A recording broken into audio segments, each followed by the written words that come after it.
La noche ha caído sobre el territorio en disputa, cargada de sonidos de alarmas y explosiones. Un hedor a quemado impregna el aire, y los gritos ahogados de la población se mezclan con el zumbido constante de los drones. La tensión es palpable.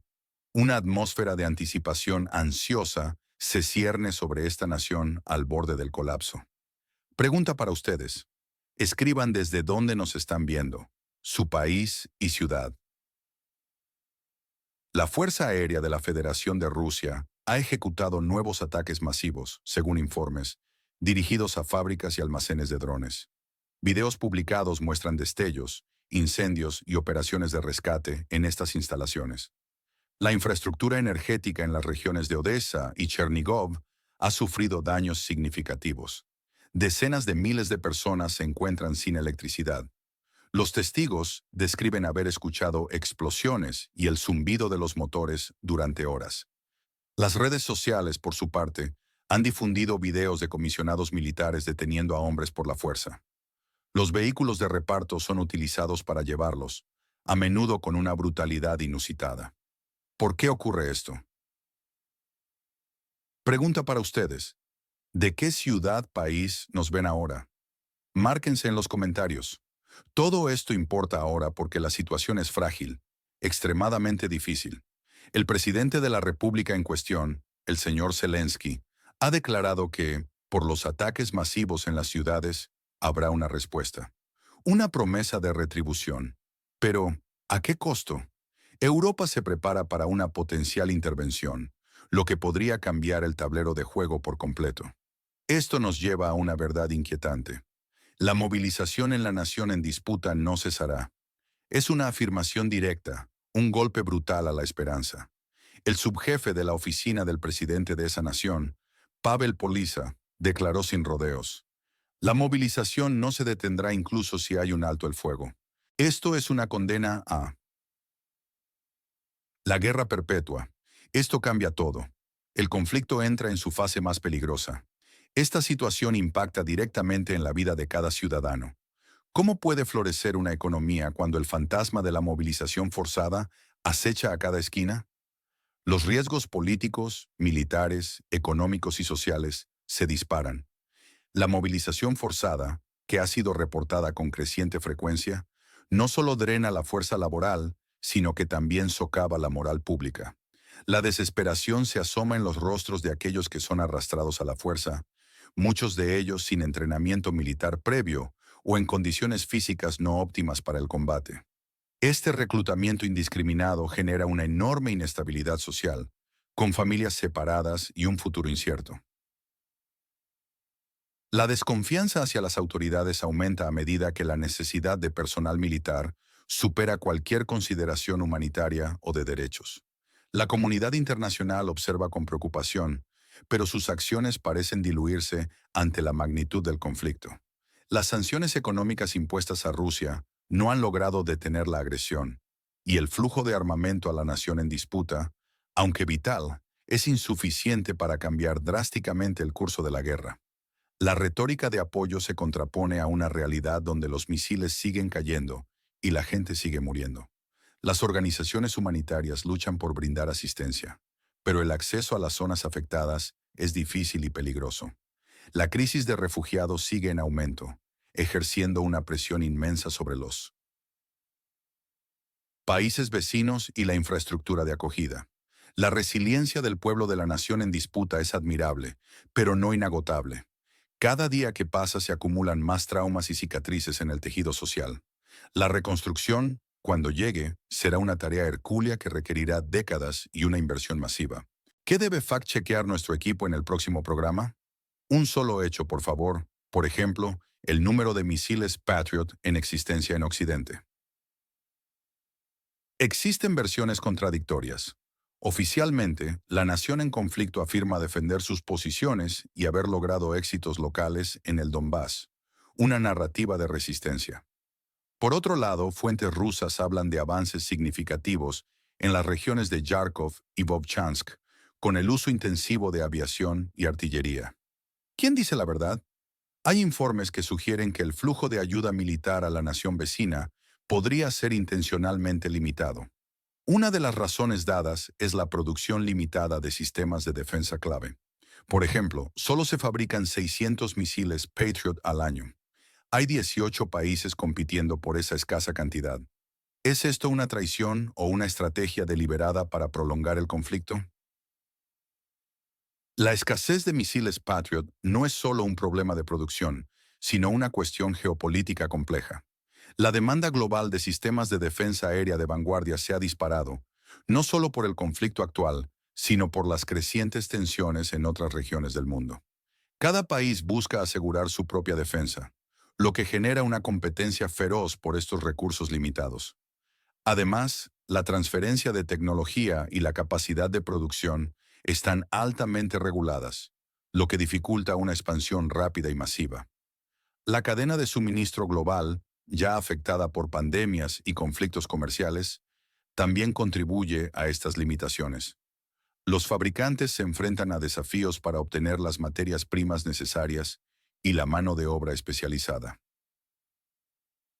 Este escenario de alta demanda y oferta limitada crea un cuello de botella crítico para la defensa de la nación en disputa. Y el excomandante en jefe de las Fuerzas Armadas de la nación en disputa, Valery Zaluzhny, añadió leña al fuego. Declaró que la ciencia militar hoy en día se concentra en Rusia. Esta afirmación es polémica. ¿Es una verdad incómoda o una insubordinación? Algunos susurran que la escasez de misiles Patriot es intencional, una estrategia occidental para agotar a ambos lados. Esta teoría, aunque no confirmada, gana tracción entre los que desconfían de las intenciones de las grandes potencias. Argumentan que un conflicto prolongado debilita a Rusia a largo plazo, al tiempo que agota los recursos de la nación en disputa, haciéndola dependiente de la ayuda externa y por ende de la influencia occidental. También se especula que la lentitud en la entrega de armamento avanzado podría ser una forma de evitar una escalada directa con Rusia, manteniendo el conflicto dentro de ciertos límites aceptables para las potencias occidentales. Otros dicen que la declaración de Zaluzhny fue una filtración calculada, demoralizar al público o forzar más ayuda occidental. Si fue una filtración, su objetivo podría haber sido sacudir a los aliados occidentales y presionar para una mayor y más rápida entrega de armamento.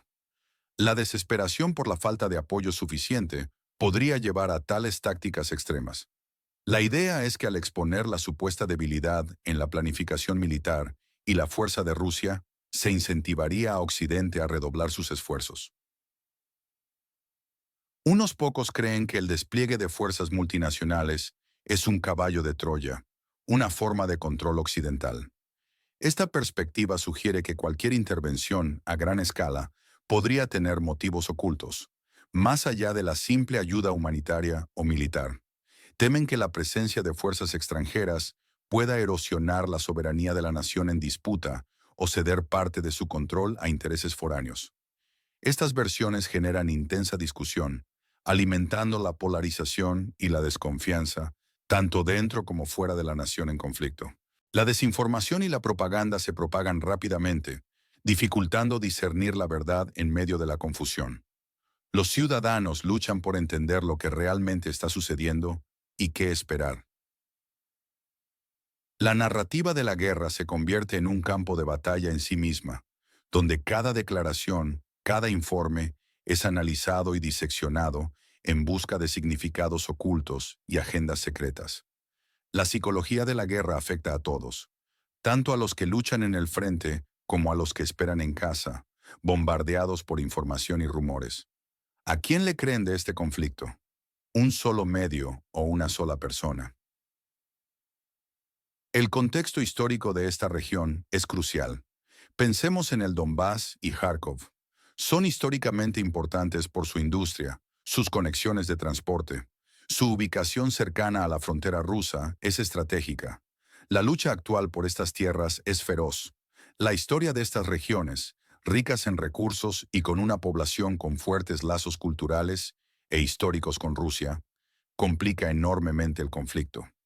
Desde la disolución de la Unión Soviética, la identidad de estas zonas ha sido un punto de fricción, con una parte significativa de la población que se siente más cercana a la esfera de influencia rusa. Esto ha sido explotado por narrativas conflictivas, con acusaciones mutuas de opresión cultural y lingüística. La anexión de Crimea en 2014 y el conflicto en el Donbass que siguió sentaron las bases para la invasión a gran escala, mostrando la determinación de Rusia en asegurar lo que considera sus regiones históricas vitales. La infraestructura industrial de estas zonas, que en su día fue un motor económico, se ha convertido en un objetivo militar, con fábricas, minas y centrales eléctricas siendo destruidas sistemáticamente. Esto no solo causa un daño económico incalculable, sino que también despoja a la población de sus medios de vida, empujándolos a una situación de extrema vulnerabilidad. La batalla por cada pueblo, cada ciudad, es encarnizada, con ambos bandos sufriendo enormes bajas. Los intentos de establecer corredores humanitarios son a menudo frustrados por la continuación de los combates, dejando a los civiles atrapados en medio del fuego cruzado. La mención del respeto de Zaluzhny por Gerasimov y la ciencia militar rusa nos recuerda una larga historia de rivalidad y planificación militar en la región. Las doctrinas militares rusas, centradas en la artillería masiva y la guerra de desgaste, han demostrado ser devastadoras. La capacidad de Rusia para adaptar y aprender de sus errores iniciales, aunque lenta, ha sido un factor clave en su avance. Esto añade una capa de profundidad al conflicto actual. ¿Y qué hay de la arquitectura de seguridad europea después de la Segunda Guerra Mundial? Las discusiones sobre fuerzas multinacionales y el papel de la OTAN muestran cómo este conflicto actual desafía los cimientos de la seguridad europea. El principio fundamental de la no agresión y la soberanía de los Estados, consagrado en los acuerdos de Helsinki y la Carta de las Naciones Unidas, ha sido brutalmente violado. La OTAN, que se había reorientado hacia la lucha contra el terrorismo y las crisis de baja intensidad después de la Guerra Fría, se ha visto obligada a volver a sus raíces como una alianza de defensa colectiva frente a una amenaza estatal a gran escala. La diplomacia, históricamente el pilar de la gestión de crisis en Europa, busca evitar la confrontación directa con Rusia, pero cada día la presión aumenta. Las líneas rojas se difuminan. Sin embargo, la situación actual pone a prueba esos marcos, revelando sus limitaciones y la necesidad urgente de una reevaluación de la estrategia de seguridad europea. La dependencia energética de algunos países europeos de Rusia también ha sido un factor limitante en su respuesta. A medida que se buscan alternativas, la transición es costosa y compleja, añadiendo otra capa de dificultad a la ya precaria situación. El conflicto ha expuesto las debilidades y dependencias intrínsecas de Europa, forzándola a un proceso de autorreflexión y reajuste geopolítico.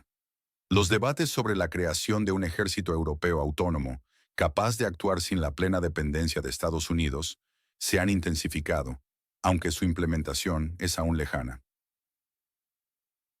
¿Cuál es el evento más subestimado por los medios en este sector del mundo? Nómbralo y explica brevemente el porqué. ¿Qué sigue? Las consecuencias. Políticamente, crece la disidencia interna en la nación en conflicto. La gente está cansada de la movilización sin fin y de la percepción de falta de apoyo decisivo de Occidente.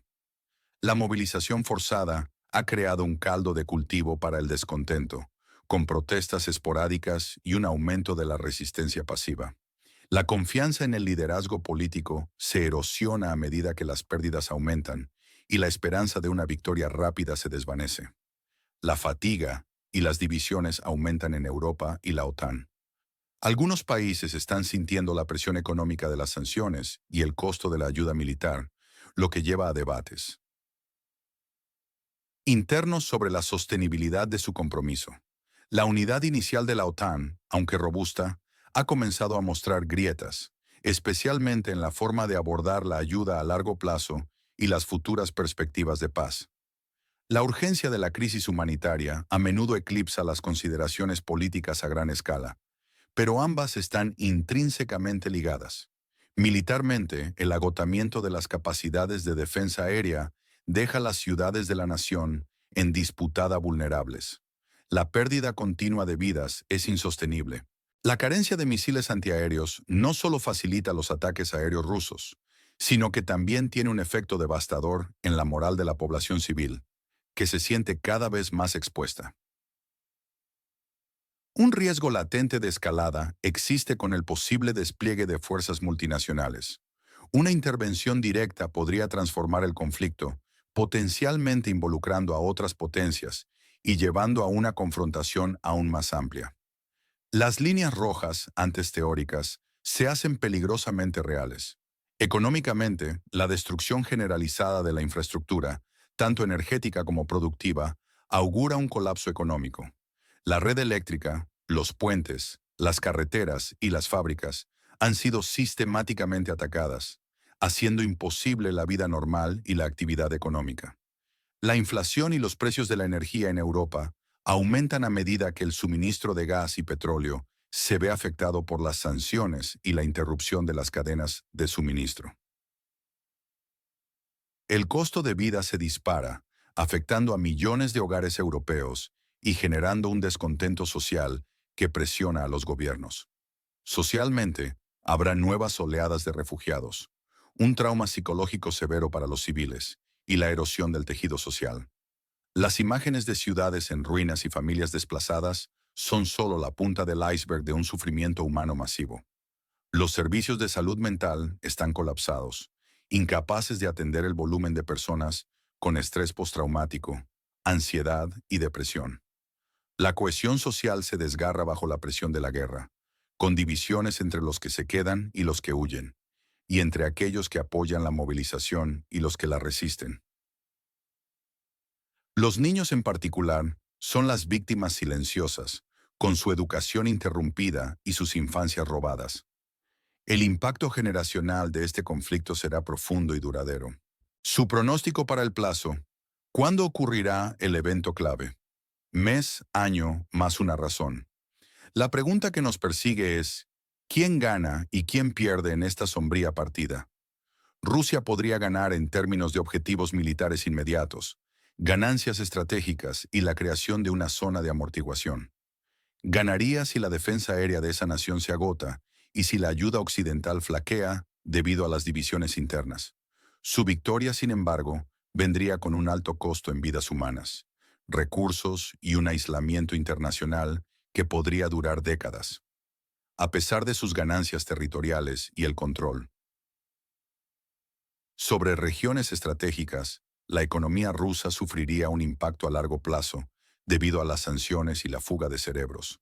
La nación en disputa pierde gravemente, enfrentando una destrucción continua, pérdida de vidas, territorio y soberanía. Pierde si se queda sin recursos, si el apoyo occidental se debilita y si su población está exhausta por la movilización. Aunque su resistencia ha sido heroica, el costo humano y material es insostenible. La reconstrucción de la nación, incluso bajo el mejor de los escenarios, será un desafío monumental que requerirá la ayuda internacional por muchas generaciones. La recuperación de su soberanía plena y la integridad territorial podrían no ser posibles en el corto o mediano plazo. Europa pierde económica y socialmente. Se enfrenta a crisis de refugiados y fricciones internas. Pierde si el conflicto escala, si se ve arrastrada a una implicación militar directa, o si debe asumir la carga a largo plazo de un Estado fallido en sus fronteras. La unidad europea se vería comprometida por las divergencias de intereses y la carga económica.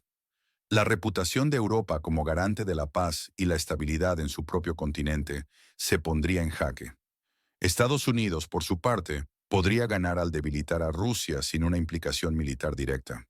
Al proporcionar armamento y asistencia sin poner botas sobre el terreno, evita un enfrentamiento directo con una potencia nuclear, al tiempo que logra sus objetivos geopolíticos de contención. Pero pierde si su liderazgo global es cuestionado debido a una percibida inacción o apoyo insuficiente, lo que podría erosionar su credibilidad como aliado y protector. Una falla en asegurar una victoria clara para su aliado podría ser vista como una debilidad que otros adversarios podrían explotar. China e India ganan. Aprovechan el conflicto para sus propios intereses geopolíticos y económicos, manteniendo su neutralidad calculada. China, en particular, se beneficia al asegurar el suministro de energía de Rusia a precios reducidos y al consolidar su posición en la esfera de influencia de Eurasia. India, por su parte, diversifica sus fuentes de energía y armamento, aprovechando la situación para equilibrar sus relaciones con Occidente y Rusia. Ambas naciones observan cómo la atención global se desvía, permitiéndoles enfocarse en sus propias agendas internas y regionales sin la misma supervisión internacional. El futuro es incierto, un laberinto de posibilidades donde cada elección tiene consecuencias de largo alcance.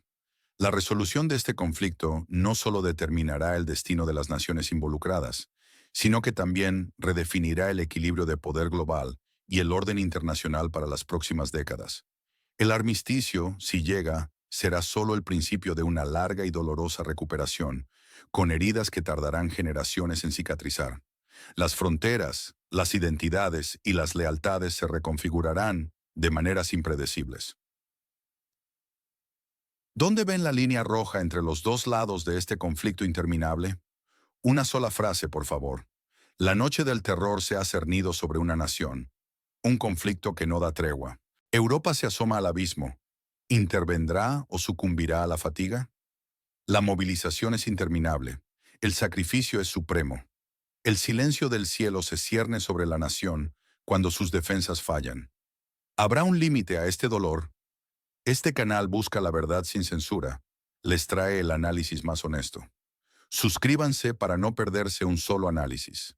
Activen la campana para recibir nuestras notificaciones a tiempo real. Compartan este video con sus amigos, su familia, para que más personas comprendan la complejidad de esta guerra. Dejen un comentario. Abramos el debate. Su opinión importa.